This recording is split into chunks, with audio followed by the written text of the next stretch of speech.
একটা সময় যখন তাকে দল টিকিট দেয়নি তখন অর্জুন সিং এর মতো তিনি দল বদল করেননি।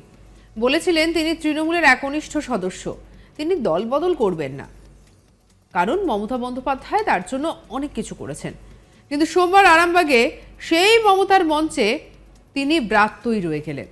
তিনি আর কেউ নন, সাংসদ অপরূপা পোদ্দার। আরামবাগে কালীপুর স্পোর্টস গ্রাউন্ডে মঞ্চের কাছে এসেও মমতার সভায় ব্রাত্য হয়ে গেলেন তৃণমূলের সাংসদ অপরূপা পোদ্দার। আর এদিকে চোখের জল নিয়েই ছাড়লেন সভাস্থল। তিনি তার পাশ দিয়ে মমতা ব্যানার্জি গেলেও তিনি মঞ্চে ডাক পেলেন না। আর এই ছবি ধরা পড়ল, যা রাজনৈতিক পরিসরে সরগরম পরিস্থিতি তৈরি করল।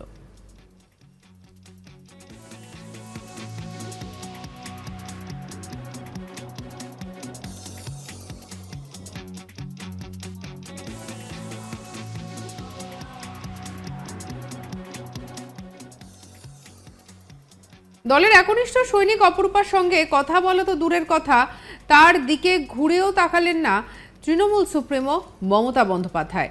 আর এদিকে মঞ্চ থেকে একেবারের জন্য অপরূপার নামও নিলেন না মুখ্যমন্ত্রী। এমনকি মঞ্চে ওঠার সময় অপরূপাকে আটকে দেওয়া হয়, এমন অভিযোগও সামনে এসেছে। আর এই ঘটনাকে কেন্দ্র করে রীতিমতো চাঞ্চল্য ছড়ালো। অপরূপা বলছেন যে তাকে নাকি কল্যাণ ব্যানার্জি মঞ্চে উঠতে দেয়নি। তিনি আরো বলেন যে তিনি এখনো দলেরই সাংসদ। কি বলছেন অপরূপা, শোনাবো আপনাদের।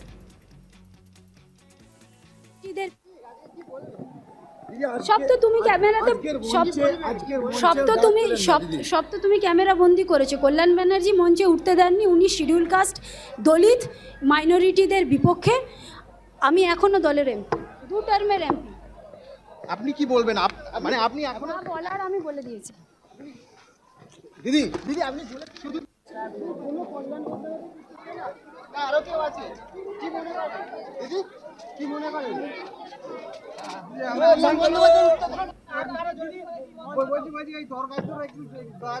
আমি রাস্তা দিয়ে কোনোদিন বেরোতে পারছি না বাড়ি থেকে। ইন্দ্রজিৎ আমি কাকে দেবো এটা দিয়ে দেবেন আপনি? আমি এখনো দলের সাংসদ এবং দুবারের সাংসদ মমতা বন্দ্যোপাধ্যায় এবং সাধারণ মানুষের আশীর্বাদে কল্যাণ ব্যানার্জি এবং হরিপালের দাদা বৌদির দল আমাকে মঞ্চে উঠতে দেয়নি। এরা এইভাবেই শিডিউল কাস্ট, দলিত এবং সংখ্যালঘুদের অপমান করে।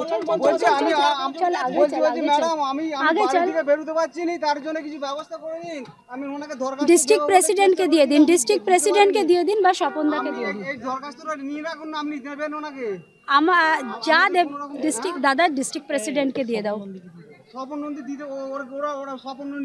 আরে ওরা সবাই গুণী ব্যক্তি, ওনারা সবাই গুণী ব্যক্তি আছেন, দিয়ে দেবেন। আমি এখন তো পদে নেই, তুমি এটা স্বপন নন্দীকে দিয়ে দেবে। না না না কিছু না, এটা আমার ভিডিও ছাড়া এটা রাখুন আপনি, রেখে দেখবেন ওটা কি আমি দিয়েছি ওটা।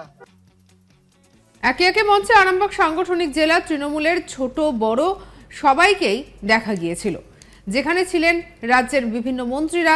এমনকি সেখানে কল্যাণ ব্যানার্জিকেও দেখা গেছে, অরূপ বিশ্বাসকে দেখা গেছে আরামবাগের তৃণমূল প্রার্থী মিতালি বাগকে, বিধায়ক রমেন্দু সিংহ রায়, বিধায়ক করবী মান্না, আরামবাগের প্রাক্তন চেয়ারম্যান স্বপন নন্দী, তারকেশ্বরের চেয়ারম্যান উত্তম কুণ্ডু, প্রাক্তন জেলা পরিষদের সভাপতি মেহবুব রহমান প্রমুখরা থাকলেও সেই মঞ্চে ঠাঁই পেলেন না অপরূপা পোদ্দার। আর এদিকে রমেন্দু সিংহ রায় কি বলেছেন শোনাবো আপনাদের। আমি তো চোখে পড়েনি, আমার জানি না বিষয়টা, আমাদের চোখে পড়েনি। এটা সিএম এর একটা প্রোটোকল থাকে। আমাদের অনেক ওই যে সভাপতি সৌমেন দিগার এরাও মঞ্চের জায়গা পায়নি। তারপরে যে সঞ্জিত কোথা গেল, এরা সব ব্লক সভাপতি এবং নির্বাচন কমিটির একটা এরাও পায়নি। নির্দিষ্ট প্রত্যেকের থাকে, তারাই। আর আমার চোখে পড়েনি, বাইরে থেকে দেখ আমাদের চোখে পড়েনি। আমি খুব ব্যস্ত ছিলাম, কারণ সিএমের মিটিংটা 1 ঘন্টা আগিয়ে এসেছে। 3টেই ছিল, 2টোই বলে দিল। এবার আমাদের লোকজনকে তো 2টোই বলা ছিল, এবার সেইটাকে 1টা থেকে আমাদের লোকটাকে ঢোকাতে হচ্ছে। হ্যাঁ, এই নিয়ে খুব ব্যস্ত ছিলাম, আমার চোখে পড়েনি। তিনি তৃণমূলের বিদায়ী সাংসদ এবং দুবারের এমপি অপরূপা পোদ্দার। আর এদিকে তারপরেও এরকম ধরনের ঘটনা কেন ঘটলো, এই ঘটনাকে কটাক্ষ করতে ছাড়েনি বিজেপি বলছে মাঠে যে ঘটনাটি ঘটেছে তা তৃণমূলের হতাশার ফল। আর এই নিয়ে কি বলা হচ্ছে বিজেপির পক্ষ থেকে বিমান ঘোষের বক্তব্য শোনাবো আপনাদের। আজকে কালীপুর মাঠে যে ঘটনা ঘটেছে এটা তৃণমূল কংগ্রেসের হতাশার ফল। কারণ মাঠে কোনো লোকজন ছিল না, সবাই জানে যে দলটার পুরো চোর সবাই, তাই মাঠে লোক বাড়াতে পারেনি। সাধারণ যারা কর্মী তারাও যায়নি মাঠে, পুরো মাঠ খালি ছিল। আর যে ঘটনাটা ঘটেছে অপরূপা পোদ্দারকে মঞ্চ থেকে নামিয়ে দিয়েছে বা উঠতে দেয়নি, এটা তৃণমূল কংগ্রেসের কালচার, এটা হয় কোনোদিন না কোনোদিন। দেখবেন যে মমতা ব্যানার্জিকে মঞ্চে উঠতে দিচ্ছে না, অভিষেক ব্যানার্জি, এই ঘটনাও ঘটতে পারে, অবাক হবেন না। আগামী দিন আসছে, এই দলটার ভবিষ্যৎ বলে কিছু নেই। এই দলটার যেইটুকু আছে সেইটুকু কাটমানি, চোরে ভরা একটা দল। সেই দলের সভা ছিল, চোরেদের বক্তব্য শুনতে কেউ আসেনি, মাঠ খালি হয়ে গেছে। আর রইল অপরূপা পোদ্দার। খারাপ লাগছে কম্পার্টমেন্টাল সাংসদের জন্য। একটা সময় তো খুব চেঁচি মমতা ব্যানার্জি বলেছিল, আজকে সেই মমতা ব্যানার্জির নির্দেশই তাকে মঞ্চ থেকে নামিয়ে দেওয়া হয়েছে। আমি সমবেদনা জানাবো না, আমারও খারাপ লাগছে যে একজন সাংসদকে নামিয়ে দিল মঞ্চ থেকে। ভবিষ্যতে আর কত কিনা দেখবো কে জানে। আজকে তবে এই ঘটনাকে কেন্দ্র করে রীতিমতো যে একটা ক্ষোভের সৃষ্টি হয়েছে তা কিন্তু এক প্রকার পরিষ্কার। তবে ছবিটা আপনাদেরকে দেখাবো যে অপরূপা পোদ্দারকে এদিন দেখা গেল একেবারে মঞ্চের বাইরে বসে থাকতে, তবুও তিনি ডাক পেলেন না।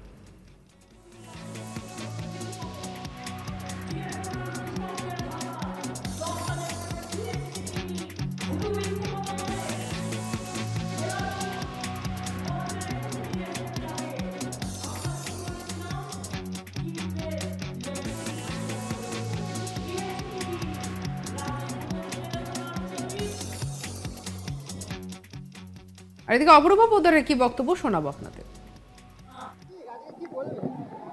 সব তো তুমি ক্যামেরাতে সব তো তুমি ক্যামেরা বন্দি করেছো। কল্যাণ ব্যানার্জি মঞ্চে উঠতে দেননি, উনি শিডিউল কাস্ট, দলিত, মাইনরিটিদের বিপক্ষে। আমি এখনো দলের এমপি, 2 টার্মের এমপি। আপনি কি বলবেন?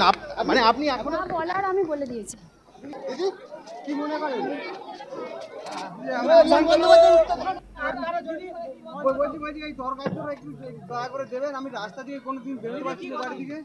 ইন্দ্রজিৎ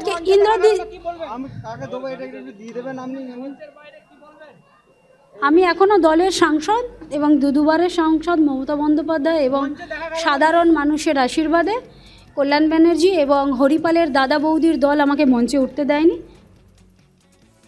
সংরক্ষণ আজ তাক বাংলাকে অন্যান্য খবরের জন্য সাবস্ক্রাইব করতে ভুলবেন না।